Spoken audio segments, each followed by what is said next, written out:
Have you ever talked yourself out of success before you even started or voiced your own fears before a major moment in life? In this episode of the Engineer Your Success podcast, I'm going to reveal how a single sentence, "I think I'm going to lose today," impacted my life and the lessons that it taught me about the power of words.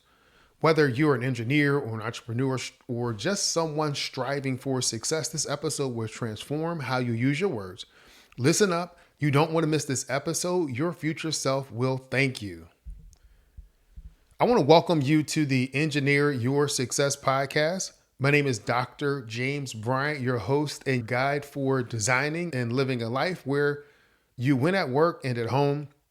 I hope that you are having a great day and I hope you had a great week. Things are going well on our end. The podcast, the coaching and consulting practice, and the family are all doing well. How are things going in your world? I would love to hear from you. Do you have any updates or shout outs? Send me an email at james@engineeryoursuccessnow.com. I would love to hear from you. So as a kid, you may remember this, but I can remember the children's rhyme. "Sticks and stones may break my bones, but words will never hurt me." I believe this was meant to help toughen kids up and create some resilience to help them remain calm and possibly avoid any physical retaliation or altercation. I just remember one day saying to myself that this saying is flat out wrong. Words can and do hurt, especially depending on who is wielding them. I've always believed that words have power, and the most powerful words are the ones that we choose to believe. Watch what you say, because you just might get it and it might come true. A few weeks ago in episode 165, I shared a story about trying out for the chess team in middle school and the leadership lessons that I learned from that experience. Today, we're going to build on that with another chess story that taught me a lesson about the power of our words. So here is the scene. I'm back at Vaux Junior High School. This is a year after tryout. I've made the first chair on the A team. I'm leading our school's best and brightest strategic minds. We're gearing up for a match against one of our rivals, Washington Junior High. Now, here's where things get interesting. Just before the match, I look at my teacher and I said, "I feel like I'm going to lose today." His eyes went wide because I was not the type that would brag or a doom and gloomer. So that really was not me. So you could hear a pin drop in the car on our way to the match. So my teammates looked at me and they said, "Oh no, don't say that." But the words were out there, hanging in the air like a dark cloud. And you know what happened? I did lose that day. And here's the thing. I lost to a person that I had beaten several times throughout the year. I played a horrible game. Now, I'm not saying that simply uttering those words guaranteed my defeat. By articulating that doubt, I set an expectation for my performance. I didn't inject any hope or combat that negative statement. I let it linger and potentially influence my gameplay. This experience taught me a crucial lesson about the power of our words and self-talk. When we verbalize our doubts or fears, we give them more weight or we give them life. We start to believe them more deeply and they can become self-fulfilling prophecies.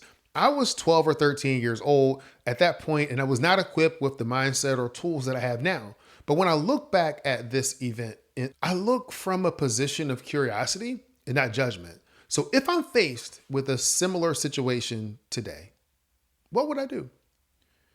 If one of my clients was faced with a similar situation, what would I encourage them to do? Maybe you found yourself in one of these situations. So before a crucial meeting or presentation, you're thinking to yourself, "I'm going to say something stupid. I'm going to fail." Or when you're learning a new skill, You could be thinking, I'm too old or slow to learn this, and everybody else seems to get it so easily, doubting yourself. Or before your performance review, you say, my boss is going to focus on all of my mistakes, and this is going to be terrible.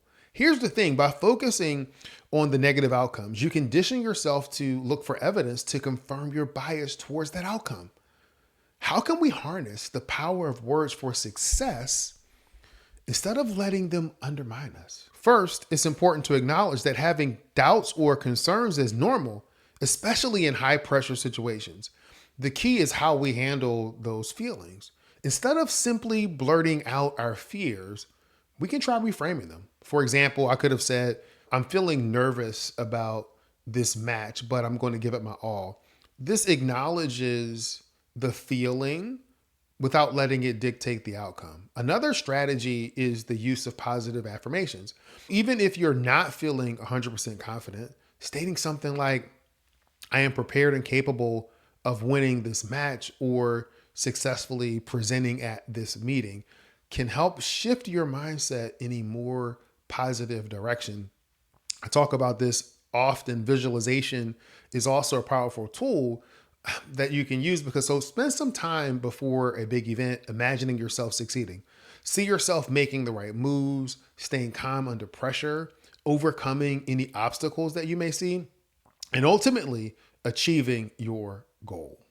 Here are 3 practices that you can use to leverage your thoughts and words for success. Practice number 1, mindful self-talk.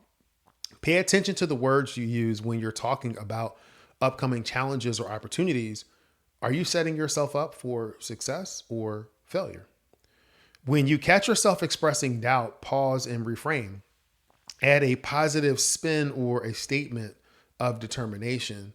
And number 3, develop a pre-performance routine that includes positive affirmations and visualization that can help you enter challenging situations with a more empowered mindset.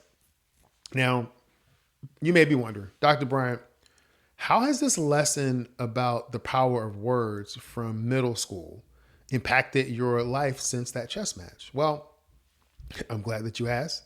The strategies that we've talked about, I use them on a daily basis, not just for myself, but also with my clients and my family.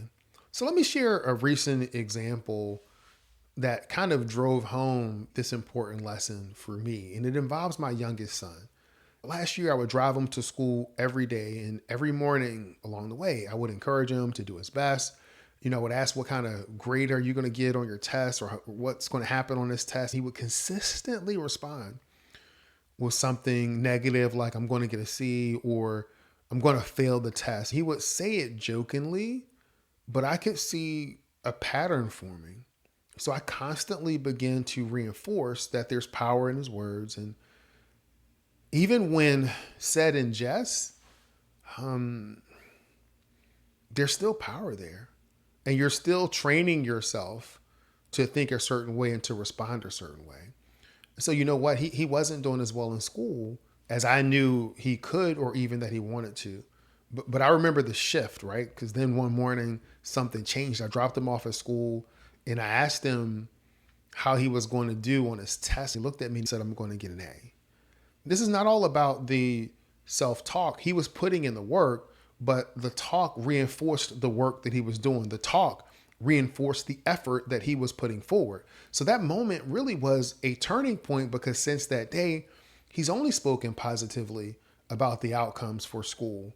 And it is shown in his schoolwork and in his tests. And so his performance continues to improve. This experience with my son reminds me of that chess match all those years ago. Remember, your words have power. They shape your expectations, influence your actions, and ultimately play a role in determining your outcomes. By being more intentional with your self-talk, you can set yourself up for greater success in all areas of life.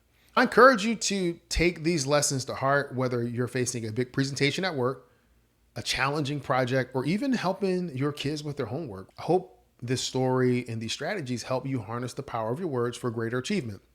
If you have any questions or want to share your own experience with self-talk, please feel free to reach out to me. You can use the link in the show notes, or you can send me an email at james@engineeryoursuccessnow.com. I'm going to end this podcast episode like I end every podcast episode, and that's this.